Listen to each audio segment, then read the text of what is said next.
Normally میں suggest کرتا ہوں اسٹوڈنٹس کو کہ اگر آپ کا انڈیپینڈنٹ ویریبل سگنیفیکنٹ ہے لیکن ایکسپیکٹڈ سائن کے اکارڈنگلی نہیں آ رہا تو آپ کنفرم بات ہے کہ اس میں انٹریکشن ٹرم ضرور ایڈ کریں. آپ میڈیٹنگ یا ماڈریٹنگ جو ہے وہ شامل کر کے تو آپ جو اپنی ایکسپیکٹیشنز ہیں جس طرح سے تھیوری آپ کو بتا رہی ہے کہ یہ ریلیشن شپ جو ہے وہ ایگزسٹ کرنا چاہیے, آپ اس کے اکارڈنگلی اس کو کنورٹ کر سکتے ہو with the interaction term moderation یا میڈیشن کو شامل کر کے.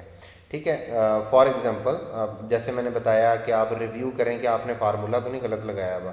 اب جیسے ٹابنس کیو کا فارمولہ ہے کہ market value of assets plus book value of asset divided by total asset, یہ اب فارمولہ ہے. لیکن اگر میں یہاں سے بریکٹ ہٹا دوں تو ایکسل کیا کرے گا, وہ بک ویلیو آف ایسٹ کو ٹوٹل ایسٹ سے ڈیوائڈ کرے گا اور پھر مارکیٹ ویلیو آف ایسٹ میں ایڈ کر دے گا. تو اس طرح نا فارمولہ غلط ہو جاتا ہے. سو اگر فارمولہ غلط ہے تو اس میں بھی چانسز ہیں کہ ایکسپیکٹڈ سائن کے اکارڈنگلی آپ کے رزلٹ نہیں آئیں گے. ٹھیک ہے, سگنیفیکنٹ ہوگا لیکن ایکسپیکٹڈ سائن کے اکارڈنگلی نہیں آئے گا. تو پہلا کام ہے کہ آپ اس انڈیپینڈنٹ ویریبل کا فارمولہ چیک کر لیں, وہ آپ نے ایکسل میں غلط تو نہیں لگایا ہوا.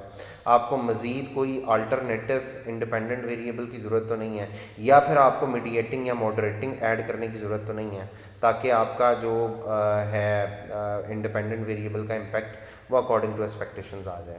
ٹھیک ہے, بعض اوقات اگر آپ لمیٹڈ انڈیپینڈنٹ ویریبل استعمال کر رہے ہیں تو نمبر آف انڈیپینڈنٹ ویریبلس بڑھا کر بھی مسئلہ حل کیا جا سکتا ہے. ٹھیک ہے, بعض اوقات آپ ایک یا دو انڈیپینڈنٹ ویریبل استعمال کرتے ہیں تو اس کے ساتھ کچھ کنٹرول ویریبل بھی شامل کر لیں. ٹرائی ٹو انکلوڈ ماڈریٹنگ یا mediating variable to get the desired result. یہ پوائنٹ جو ہے یہ ڈی آپشن پہ اپلائی ہوتا ہے, یعنی آپ کا رزلٹ سگنیفیکنٹ آ رہا ہے لیکن ایکسپیکٹڈ سائن کے اکارڈنگلی نہیں آ رہا تو کنفرم بات ہے کہ آپ کو ماڈریٹنگ یا میڈیٹنگ جو ہے وہ ماڈل میں شامل کرنے کی ضرورت ہے تاکہ آپ ڈیزائرڈ رزلٹ جو ہے وہ لے سکیں. ماڈریٹنگ ویریبل جو ہوتا ہے وہ جو آپ کا انڈیپینڈنٹ ویریبل ہے, اگر اس کا نیگیٹو سائن آ رہا ہے تو بعض اوقات وہ ماڈریشن شامل کر کے تو وہ پازیٹیو میں کنورٹ کر دیتا ہے. بعض اوقات اس کا امپیکٹ بہت زیادہ ہوتا ہے تو اس کو وہ ماڈریٹ کر دیتا ہے, لوور کر دیتا ہے. بعض اوقات وہ ہمیں نیگیٹو ریکوائرڈ ہے لیکن پازیٹیو آ رہا ہے تو ماڈریٹنگ شامل کرنے سے وہ نیگیٹو میں کنورٹ ہو جاتا ہے. مینز ماڈریٹر کا کام یہ ہے کہ to get the desired result. ٹھیک ہے, last solution will be to manipulate data. یہ آخری سولوشن ہے. اگر آپ کے ریزلٹس جو ہیں وہ اکارڈنگ ٹو یور ایکسپیکٹیشنس نہیں آ رہے تو ڈیٹا کو مینوپولیٹ کر کے دیکھیں. ٹھیک ہے, try to check outlier, take the log values, جیسے ہم ٹرانسفارمیشن وغیرہ کر کے بھی جو ہے وہ اپنے ڈیپینڈنٹ ویریبل کو ٹھیک کر لیتے ہیں. بعض اوقات آپ کی کوئی ایزمپشن ہے وہ وائلیٹ ہو رہی ہوتی ہے تو اس کی ریمیڈی چیک کر لیں, اس کو ریمیڈائز کر کے چیک کر لیں تو وہ ڈیزائرڈ رزلٹ آ سکتے ہیں. تو امید کرتا ہوں کہ آپ کو اس ٹاپک کی سمجھ آئی ہوگی. اب اگر آپ نے چینل کو ابھی تک سبسکرائب نہیں کیا ہوا تو چینل کو سبسکرائب ضرور کیجیے گا, اور مزید ویڈیوز کے لیے جو ہے وہ اپنے دوستوں کے ساتھ شیئر ضرور کیجیے گا, اور مزید ویڈیوز کے لیے اس کو لائک اور سبسکرائب ضرور کریں. امید کرتا ہوں آپ کو اس ٹاپک کی سمجھ آئی ہوگی. شکریہ.